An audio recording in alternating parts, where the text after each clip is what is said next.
Assalamualaikum warahmatullahi taala wabarakatuh.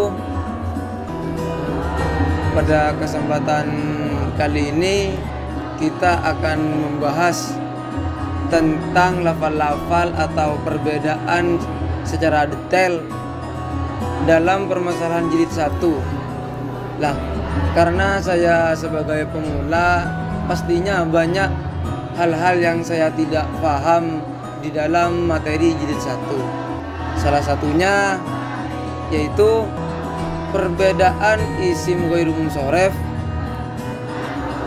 ilat alif taknis maksurah dengan isim maksur. Soalnya dalam takrif isim maksur itu yang saya ketahui yaitu kalimat isim yang berakhiran alif dan sebelumnya berharkat fathah.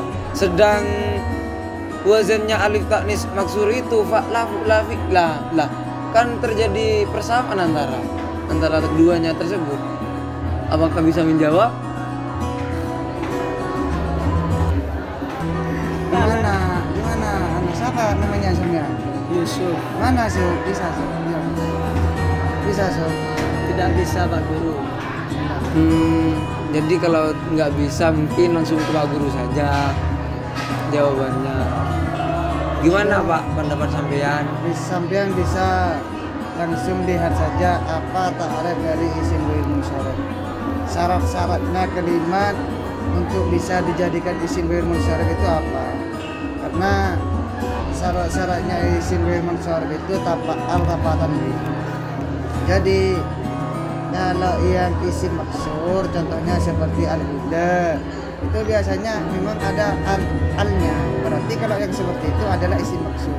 Kalau ternyata ada kalimat sebelum akhir berharkat fathah dan ternyata ada alnya, berarti itu adalah isim maksud. Karena isim ghairu munsharif itu memang tanpa tanwin. Karena melihat dari syarat itu kan biasanya belum masuk ke isim ghairu munsharif. Untuk dikatakan isim ghairu munsharif, apa syaratnya? Syaratnya tanpa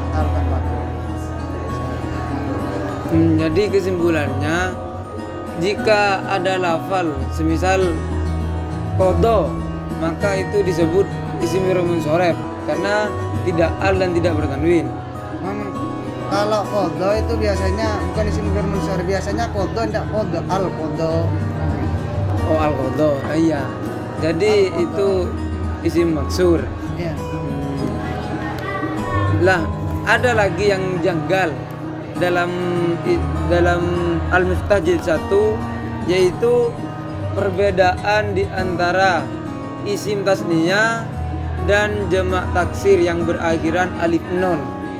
Contohnya seperti al-a'yani yang mana telah diketahui bahwasanya isim tasniyah itu isim yang bermakna dua dan berakhiran alif nun pada waktu rafa'nya. Lah, cara membedakan itu bagaimana? Ada jawaban? Enggak ada. Kok bisa ya? Lah, dari itu kita kan sama-sama pemula. Iya.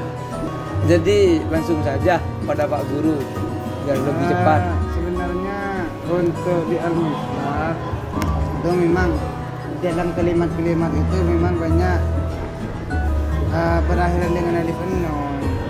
Kalau di jamak taksir itu ada lafal seperti al-a'yani. Kalau di isim ghairu munsharif ada sakrono. Itu biasanya memang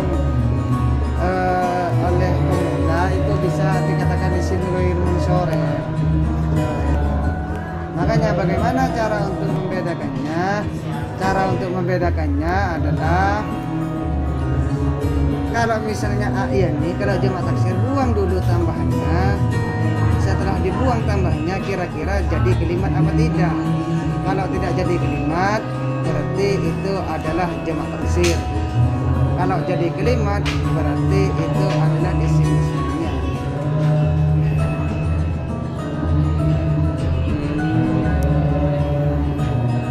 Jadi tergantung kalimatnya Pak. Jika alif nunnya dibuang jika tetap menjadi kalimat maka isim tasniyah. Iya.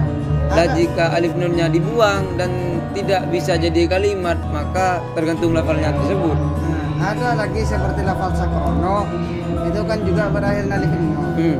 Kalau bagi pemuda dikira itu adalah isim tasniyah. Bagaimana cara untuk membedakannya? Membedakannya adalah kalau nunnya isim ghair munsharif itu bacanya dua, dhammah dengan fathah, karena i'rabnya isim ghair munsharif itu dhammah fathah, tidak ada nunnya dibaca jar, dan nun yang dibaca jar itu adalah nunnya isim tasniyah seperti Zaidani, Muhammadani,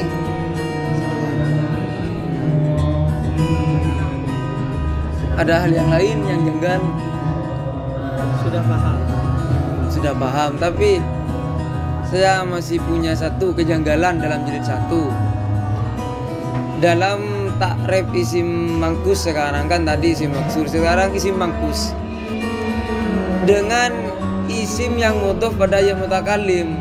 Contoh, ambil saja contoh ila robbi itu kan sama berakhiran ya asli dan sebelumnya juga berharkat kasroh. Nah, cara membedakan itu bagaimana? Benar kan? Sampean juga iskal. Gimana, Pak? itu sebenarnya untuk yang antara perbedaan isim yang mudhaf pada ya mutakallim dengan isim mangkus itu sebenarnya sangat mudah sekali. Artinya kalau sampean nanti menerangkan, langkah pertama harus tahu pada maknanya, karena di situ kalau misalnya contohnya al-qadi itu adalah isim mangkus. Ada ya qadi, artinya qadi. Kalau misalnya contohnya siroti, jalanku, berarti itu adalah isim yang mudhof kepada ya mutakallim. Artinya untuk membedakan itu memang harus tahu pada maknanya. Kalau yang isim mangkus itu memang normal. Kalau yang isim yang mudhof pada ya mutakallim itu biasanya yang di belakang ada ku seperti itu. Kitabku, siroti, jalanku, seperti itu. Mungkin seperti itu Bapak ya. Terima kasih, Pak. Karena mungkin dengan pemahaman Bapak tadi saya bisa mengerti sedikit demi sedikit, karena udah beberapa hari saya belum mengerti tentang hal-hal tersebut, karena hampir sama antara satu dengan satu sama. Jadi saya sebagai pemula agak bingung, apalagi saya tidak pernah bersentuhan langsung dengan Al-Miftah, hanya tahun sekarang ini. Mungkin dari kami cukup sampai di sini tentang hal-hal yang mengenai Al-Miftah di jilid 1, dan insya Allah akan menyusul di hari-hari berikutnya tentang hal yang tidak dimengerti atau hal-hal yang sangat iskal atau janggal dalam pikiran tentang jilid 2, 3, atau 4 dan seterusnya. Terakhir dari kami, Assalamualaikum warahmatullahi wabarakatuh.